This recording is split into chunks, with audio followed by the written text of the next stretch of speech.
자, 1번부터 보겠습니다. 다음 중 재무회계의 목적에 관한 설명으로 옳지 않은 것은 항상 옳은 건지 틀린 건지 잘 보셔야 되겠네요. 기업의 투자 관한 투자 및 신용 의사결정에 유용한 정보를 제공합니다. 예, 맞습니다. 외부의 정보 이용자에게 정보를 제공한다는 뜻입니다. 예, 맞아요.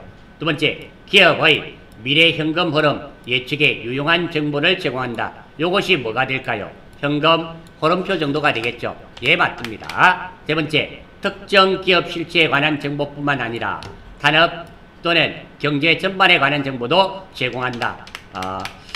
요 말이 맞아요, 틀려요? 특정 기업에 관한 정보뿐만 아니라 요거 되고요. 산업 또는 경제 전반에 관한 정보도 제공한다. 요 말이 틀렸네요. 요 말이 안 되겠네요. 산업 경제 전반에 대한 재무회계는 우리 회사에 대한 정보만 보여주죠. 그래서 요거는 맞지만 요 말이 안 되네요. 답은 경영자의 수탁 책임 평가에 유용한 정보를 제공한다. 자, 요거는 어떤 정도에 해당될까요? 돈익계산서 보면은 이익을 봤다, 손해를 봤다 알 수가 있겠네요. 그래서 답은 3번이 되어야 되겠습니다. 2번 한번 볼 수 있도록 해요.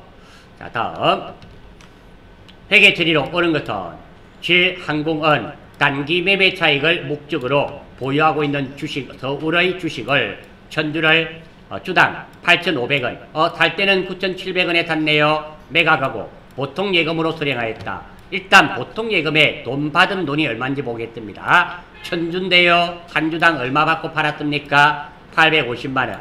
따라서 천주 곱하기 8,500원 하면 850만원이네요. 일단 자본에 보통 예금은 850만원 돼야 됩니다. 2번은 안 되겠네요. 3번 될 수 있고요. 2번과 4번은 아예 제외입니다. 두 번째, 지금 이익 받나요? 손해 받나요? 9,700원짜리를 8,500원에 팔았으니까 주당 1,200원 손해 받네요. 1,200원짜리가 천주가 되니까 120만원이네요. 120만원 손해 받습니다. 따라서 단기 매매증권 평가 손실이 120만원. 둘 다 똑같네요. 됐고, 내가 판 것은 얼마짜리 팔았습니까? 장부 금액만큼 팔았죠. 자, 얼마짜리를? 970만원짜리를 천주 팔았죠. 따라서 단기 매매증권이 970만원. 답은 1번이 되겠네요. 3번은 왜 안 되는지 보겠습니다. 단기 매매증권 970만원. 똑같은데요. 다시 처분 손실, 단기 매매증권 처분, 답은 3번이네요. 3번은 처분 손실이 맞고요. 1번은 뭐예요? 평가 손실로 되어 있죠. 평가는 언제 사용하더라? 기말, 결산 때입니다. 이렇게 단기 매매증권을 실제로 사고 팔고 하면서 이익 보는 것은 처분이익, 처분 손실이 되죠. 지금은 평가하는 게 아니잖아요. 매각했으니까 처분 손실이 돼야 됩니다. 사실은 오른쪽에 거 볼 필요도 없었네요. 여기에 단기 매매증권까지 보고 평가를 자세히 안 봤네요. 요거는 처분 손실. 따라서 답은 3번이 되겠습니다.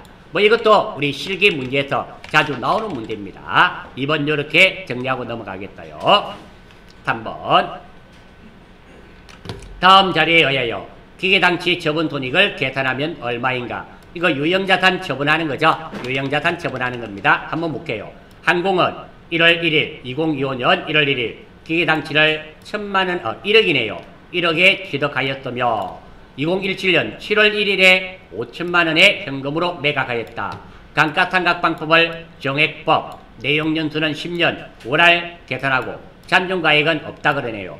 일단 감가상각비와 감가상각 누계액을 구해야 되겠습니다. 정액법을 이용해서 한번 구해보겠어요. 정액법. 자, 정액법은 취득원가, 취득원가 마이너스 잔존가액 나누기 내용연수죠. 내용연수가 됩니다. 자, 이게 맞춰서 취득원가가 100 뿔뿔, 잔존가액은 0, 그리고 내용연수는 10년이네요. 10년이니까 1년에 얼마가 감가상각 된단 말입니까? 1,000만원이 감가상각이 발생해요. 1년 차이는 1,000만원. 자, 1년에 감가상각비가 매년 얼마씩 발생됩니까? 1,000만원이 발생되네요. 따라서 자, 이게 다 다시 한번 적어보겠습니다. 2015년 감가상각비, 감가상각비와 감가상각 누계, 감가상각 누계액을 보겠어요. 2015년과 2016년에 대해서 한번 봐야 되겠습니다.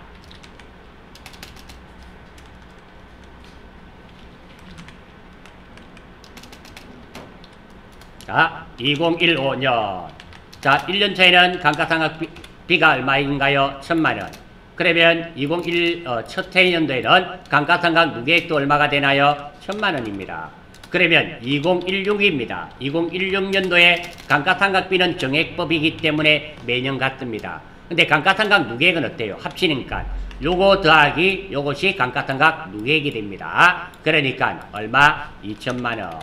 자, 2017년. 2017년 말에는 감가상각비가 얼마? 1088. 2017년도에는 또 1000만원. 요거 3개가 더해지니까 얼마? 3000만원이 될 겁니다.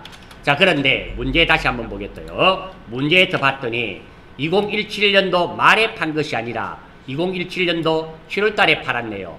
그러면 일단 2016년까지 감가상각 누계액이 얼마입니까? 2000만원에다가 2017년은 1000만원이 아니라 얼마치 썼습니까? 500만원치 썼죠? 왜? 절반만 썼잖아요. 6개월. 1월에서 7월 1일 날 팔았으니까 1월에서 6월까지 500만원. 1년치가 1000만원이니까 6개월은 500만원이 됩니다. 따라서 감가상각 누계액 총액은 얼마가 되나요? 2500만원이 감가상각 누계액이 되네요. 자, 그러면 내가 살 때 1억 주고 샀습니다. 감가상각 누계액이 2500만원이니까 빼면은 나는 이거 얼마짜리로 생각하나요? 7500만원짜리로 생각하네요. 7500만원짜리를 얼마 받고 팔았습니까? 5000만원에 팔았죠. 기분 되게 나쁘죠. 일단 손해봤습니다. 얼마 손해봤나요? 2500만원. 일단 요양자산 처분 손실이 됩니다. 1번 아니면 2번이고요. 3번, 4번은 아닙니다. 답은 1번이 되겠네요. 자, 2번을 선택하신 분은 오해를 하신 거예요. 여기까지 잘 하신 겁니다. 여기까지 잘 하셨고요. 이것도 잘 하신 거예요. 잘 하신 겁니다. 무엇이 틀렸는가 하면 이거 안 보셨던 거예요. 7월 1일 날, 요 날 팔았는데 이거를 1년치를 계산을 해버리면 답이 2번이 선택이 되실 수가 있어요. 그래서 여기에 보시면 월할 계산한다. 월할 상각이란 말 있죠. 한 달 한 달 계산해란 말입니다. 이 말을 잘 보셔야 돼요. 우리 특히 FAT 시험은 이렇게 팔 때 연말에 파는 것이 아니라 기중에 이렇게 많이 팝니다. 요즘 유의하셔서 문제 해결하실 수 있도록 하십시오. 3번 이렇게 정리하고 넘어가겠습니다. 자, 다음 4번 한번 볼 수 있도록 해요. 다음 자리를 이용하여 매출 원가를 계산하네요. 우리 매출 원가 구하는 공식 있죠? 기초상품 재고액 플러스 단기 매입액 마이너스 기말상품 재고액입니다. 기초 있고요. 단기 있고요.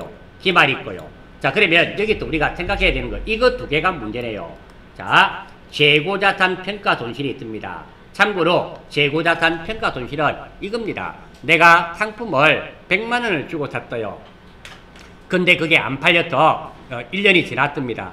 당연히 우리 핸드폰 내가 팔려고 100만원짜리 1월 1일 날 샀어요. 샀는데 그게 안 팔리고 12월 31일 날 됐습니다. 그럼 재고가 되었죠. 신제품이 나옵니다. 그러면 가치가 떨어지죠. 그게 바로 뭐? 재고자산 평가 손실입니다. 그러니까 상품을 내가 사가지고 2월달에 샀는데 12월달까지 아직 안 팔렸어요. 근데 가치가 물건이 점점 가치가 내려갔어요. 왜? 신제품이 나오니까 가치가 왜? 여러분들 2월 상품처럼 2월 상품 들어보셨나요? 그것처럼 신상보다 2월 되면 상품 가격이 내려가죠. 그게 뭐가 되겠다? 재고자산 평가 손실입니다. 이 재고자산 평가 손실은 매출원가에 가산하게 되어 있습니다. 매출원가에 손해본 만큼 더하게 되어 있고요. 재고자산 감모 손실이죠. 감모 손실은 감모도 한번 정리해 볼까요? 이것도 한번 했는데요.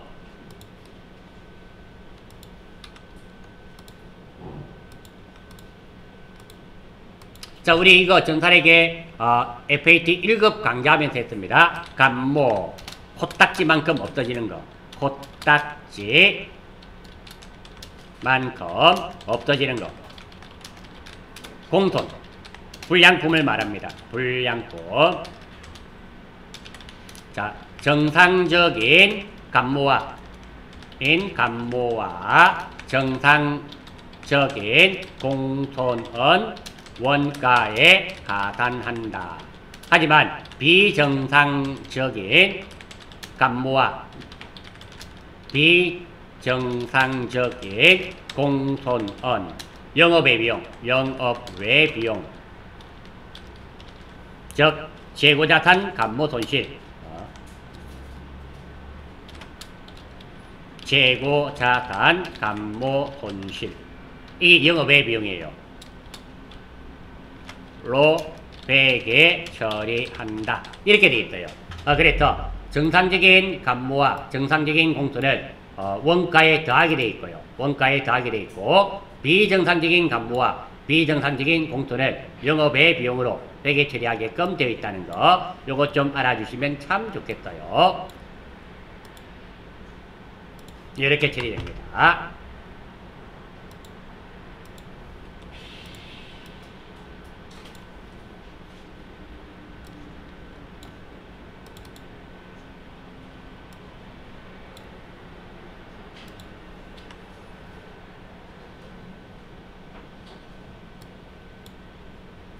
이렇게 되겠네요. 맞추기 힘드네요, 이게 또. 자, 아무튼, 이렇게 좀 알아주시고요. 지금 보니까 2만원 중에서, 2만원 중에서 만원은 정상적인 감모네요. 정상적인 감모는 원가에 가산하게 돼 있죠. 원가에 가산하게 됩니다. 자, 이래서, 자, 여기에 재고자산 평가 손실 5만원은 더해야 되고요. 두 번째, 정상적인 감모 손실 만원도 원가에 가산해야 됩니다. 일단, 이거에 의해서, 자, 원가를 구해보겠습니다. 기초 플러스 단계 했더니 얼마가 됩니까? 50만원. 50만원에서 20만원 빼니까 원가가 얼마가 됩니까? 30만원. 30만원인데 5만원과 요거 재고자산 평가손실 원가에 가산한다 그랬습니다. 그리고 정상적인 감모손실 원가에 가산한다고 되어 있습니다. 그래서 6만원을 가산했더니 전체 금액은 얼마다? 30만원에 6만원 더하니까 36만원이 정답이 됩니다. 이해가 되십니까? 36만원. 답은 3번입니다. 자, 아울러서 이 내용 지금 제가 적어드렸는데요. 이 문제만을 위해서 제가 사실 적은 것이 아닙니다. 나중에 이게 결산할 때, 자, 비정상적인 감모가 100만원 발생했다. 회계 처리하시오. 이렇게 시험에 놓습니다. 제품 100만원짜리가 비정상적으로 비정상적인 감모가 발생하였다. 회계 처리하시오. 차변이 뭐? 재고자산 감모손실 100만원. 대변이 제품 100만원. 물론 타계정 대책 8번 적어야 되고요. 이런 문제가 실기시험에도 출제가 되고, 그리고 이게 이론 시험에도 전산 회계 1급, 그리고 FAT 1급, 전산 세무 2급, 전산 세무 1급, 그리고 TAT 2급, 1급 다 나와요. 다 나오는 내용이라서 FAT 1급에는 이런 게 자주로는 안 나와요. 안 나오는데 아무튼 알아주시면 좋겠습니다. 자, 4번 문제 이렇게 정리하고 넘어가겠습니다. 5번 다음 자리를 이용하여 한공이 취득한 차량 운반구와 토지의 취득 원가네요. 취득 원가 계속 물어보죠. 무엇을 사면서 들어간 돈과 부대 비용은 타는 것 가격에 포함시킵니다. 자, 먼저 차량 운반구부터 정리하겠습니다. 매입 가격 당연히 포함되어야 됩니다. 취득세 실기로도 나왔죠. 포함되어야 됩니다. 매입 할인 타면서 깎았잖아요. 이거는 빼야 되겠네요. 깎았으니까. 매입 운송비, 이것도 운반비, 타면서 운반비는 더해줘야 되겠죠. 따라서 2100만원에 2180만원에 2100만원에 80만원 빼니까 2020만원. 운송비 더하니까 요거 2030만원이네요.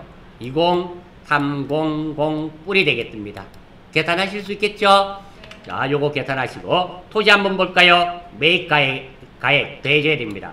취득세 당연히 포함되어야 되겠죠. 수수료 이것도 포함되어야 됩니다. 재산세는 아니죠. 이거 쥐례입니다. 취득세와 등록세는 타는 것 가격 안에 포함되지만 나머지 세금들은 다들 세금과 공과죠. 그래서 이건 쥐례네요. 이건 계산하지 않습니다.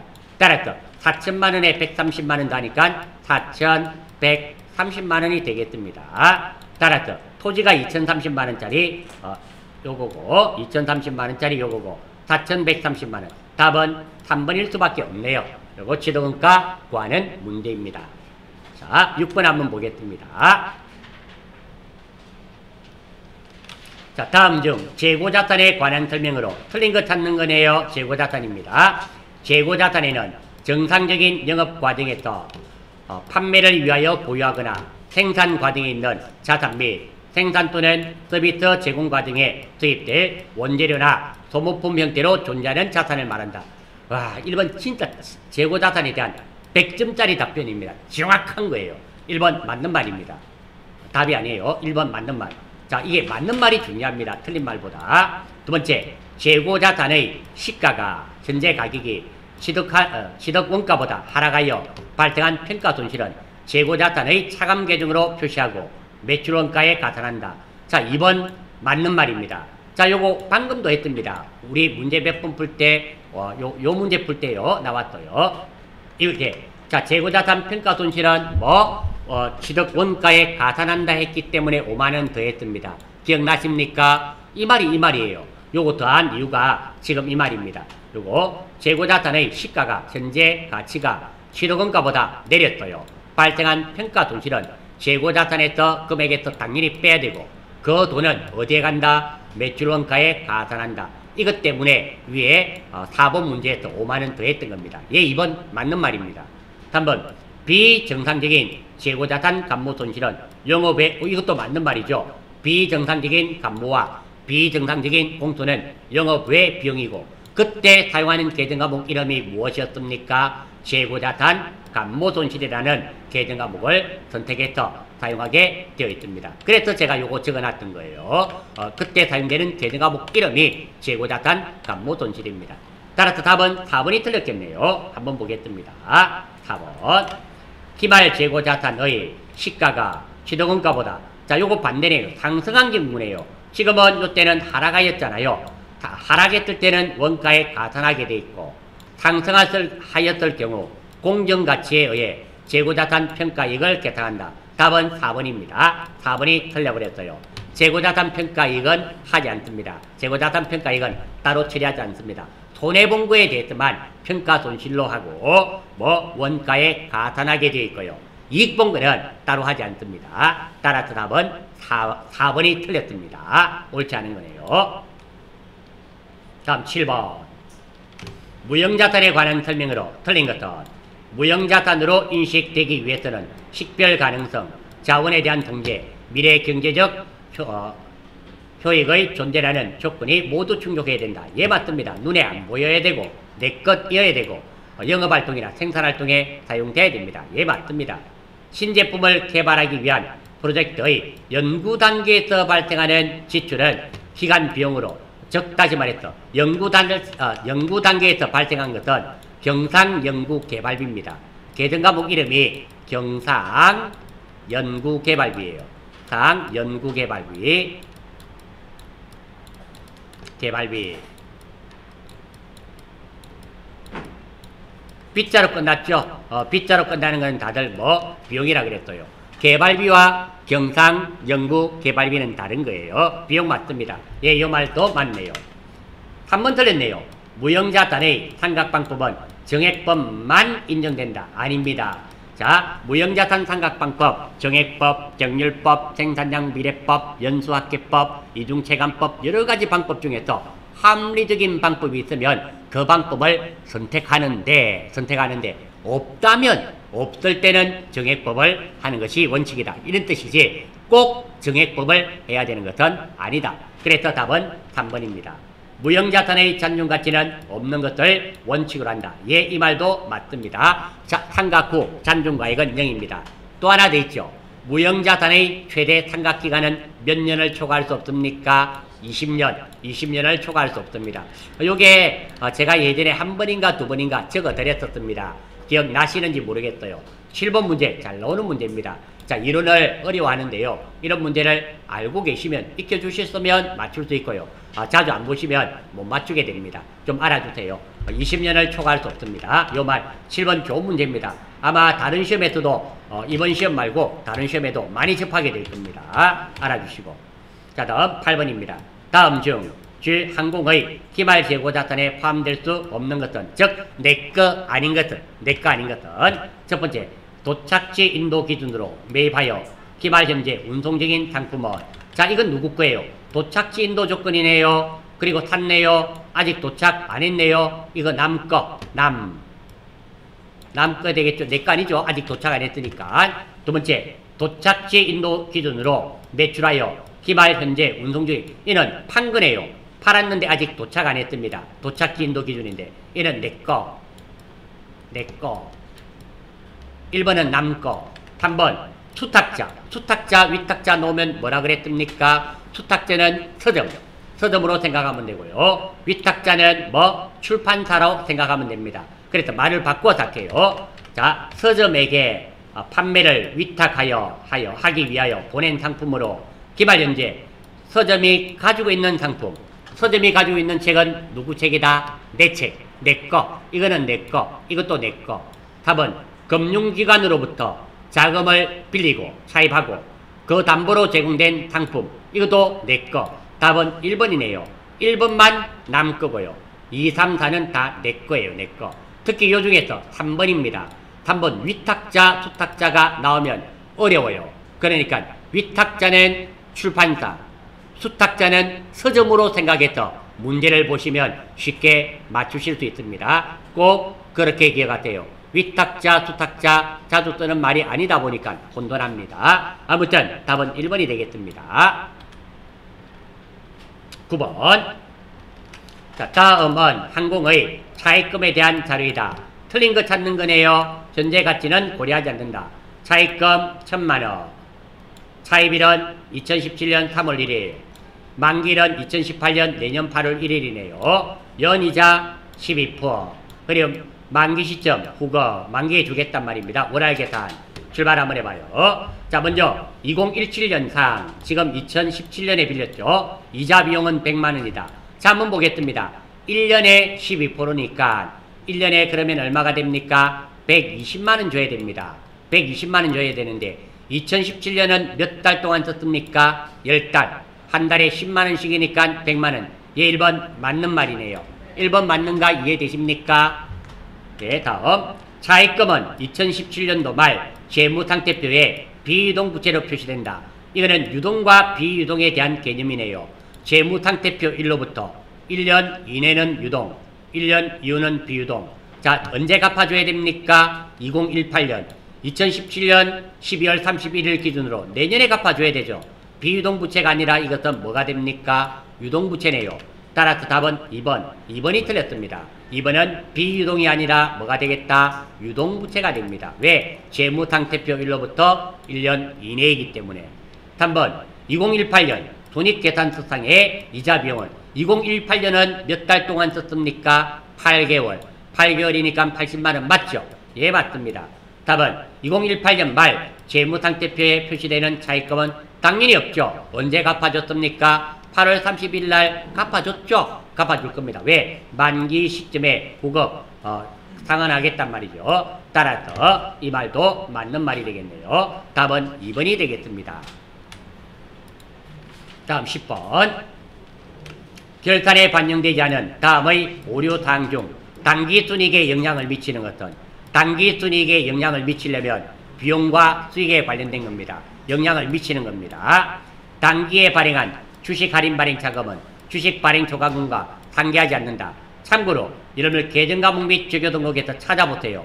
주식 발행 초과금과 주식 할인 발행 자금 이 계정과목은 자본 항목입니다. 자본이에요. 따라서 손익계산서에 놓는 계정과목이 아닙니다. 영향을 미치지 않습니다. 두 번째, 기말 보유하고 있는 매도가능증권 공정가치의 공정가치란 말은 시장가치를 말합니다. 상승에 대한 평가이익은 계산하지 않았다. 2번도 자본항목입니다. 매도가능증권 2번은 매도가능증권 평가이익, 평가손실을 의미하는 거예요. 오늘도 나왔었습니다. 매도가능증권 평가이익과 평가손실은 자본입니다. 자본의 기타, 고갈, 손익, 누계 여기 있어요. 그래서 이것도 아닙니다. 기말 재고자산의 시가하락에 대한 평가손실을 계산하지 않았다. 이는 매출 원가에 더해야 됩니다. 이것도 해당 사항이 없네요. 답은 단기에 발생한 재손실을 판매비와 관리비로 계산했다. 이것도 다시 한번 봐요. 2번이 관계가 있네요. 3번이네요. 답은 3번이 되겠습니다. 자, 기말 재고자산의 시가하락에 대한 평가손실은 원가에서 빼야 됩니다. 원가가 줄어들면 매출이익이 올라가죠. 매출이익이 올라가면 단기순이익이 올라갈 수밖에 없네요. 그래서 답은 3번이 되겠습니다. 답은 다시 한번 봐요. 단기에 발생한 재손실, 영업외 비용입니다. 영업의 비용을 판매비와 관리비로 한다 하더라도 똑같은 비용을 잘못 적은 겁니다. 따라서 이거 당기순이익은 똑같습니다. 당기순이익은 같게 되는 거예요. 그래서 답은 3번이 되겠습니다. 다음 11번. 다음 중 부가가치세법상 사업자 등록에 대한 설명으로 옳은 것은 맞는 것 찾는 거네요. 자, 신규 사업자는 사업 개시일 이후에만 사업자 등록을 신청할 수 있다. 틀렸습니다. 사업자 등록증은 사업 개시일 이전에도 가능합니다. 1번 안 됩니다. 두 번째, 사업장 관할 세무서장이 아닌 다른 세무서장에게는 사업자 등록을 신청할 수 없다. 아닙니다. 전국 어떤 세무서에서도 다 신청 가능합니다. 3번, 사업자가 폐업한 경우 사업장 관할 세무서장은 지체 없이 사업자 등록을 말소해야 됩니다. 예, 답은 3번이네요. 전화번호가 변경되는 경우 사업자 등록 정정 4번도 틀렸습니다. 전화번호는 사업자 등록증의 변경사항이 아닙니다. 그래서 답은 3번이네요. 12번. 다음 중 세금계산서 발급 의무 면제 거래에 해당되지 않는 것은, 그러니까 보기 4개 중에서 3개는 세금계산서 발급 의무가 면제되는데요. 하나는 세금계산서 반드시 발행해야 되는 게 있습니다. 간주임대료 앞에도 나왔었죠. 예, 면제됩니다. 택시 타고 세금계산서 받은 적 없죠. 면제됩니다. 노점상 맞죠. 답은 4번이네요. 신종장은 외국에 수출하는 거죠. 얘는 무슨 세금계산서 발행해줘야 될까요? 영세였죠. 영세였습니다. 앞에서 27회였습니까? 26,8회였습니까? 나왔었던 겁니다. 부가가치세법상 재화의 공급에 해당되는 것은, 팔린 거로 보는 것은, 첫 번째, 대가로서 다른 용역을 제공받으며 받는 계약에 따라 재화를 인도하는 경우, 재화를 인도하면 물건을 넘겨주는 거네요. 예, 맞습니다. 답은 1번입니다. 안 되는 거 한번 봐요. 사업장별로 그 사업에 관한 모든 권리와 의무를 포괄적으로 성계시키는 사업의 양도, 이는 팔린 거로 보지 않습니다. 제가 분명히 말씀드렸습니다. 폐업과 사업의 양도는 다르다 그랬습니다. 폐업을 하게 되면 남아있는 재화는 절대로 팔리지 않습니다. 그러니까 폐업일에 내가 내한테 판 그거로 보고 부가세 납부해야 됩니다. 하지만 사업을 양도하게 되면 어때요? 새로 사업장을 인수하는 사람이 남아있는 재화를 팔겠죠. 그래서 얘는 팔린 거로 보지 않습니다.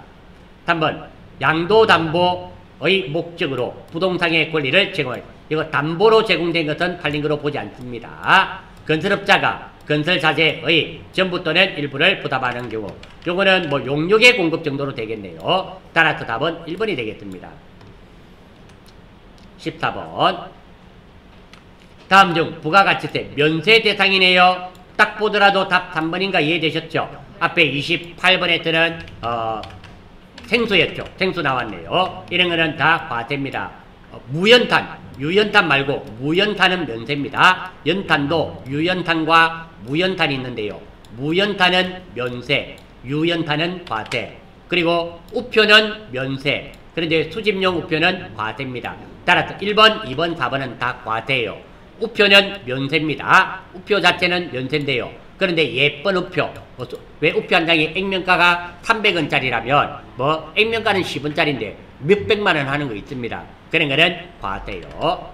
다음 중 부가가치세 과세 표준에 포함하는 것은, 자, 첫 번째 포함되는 겁니다.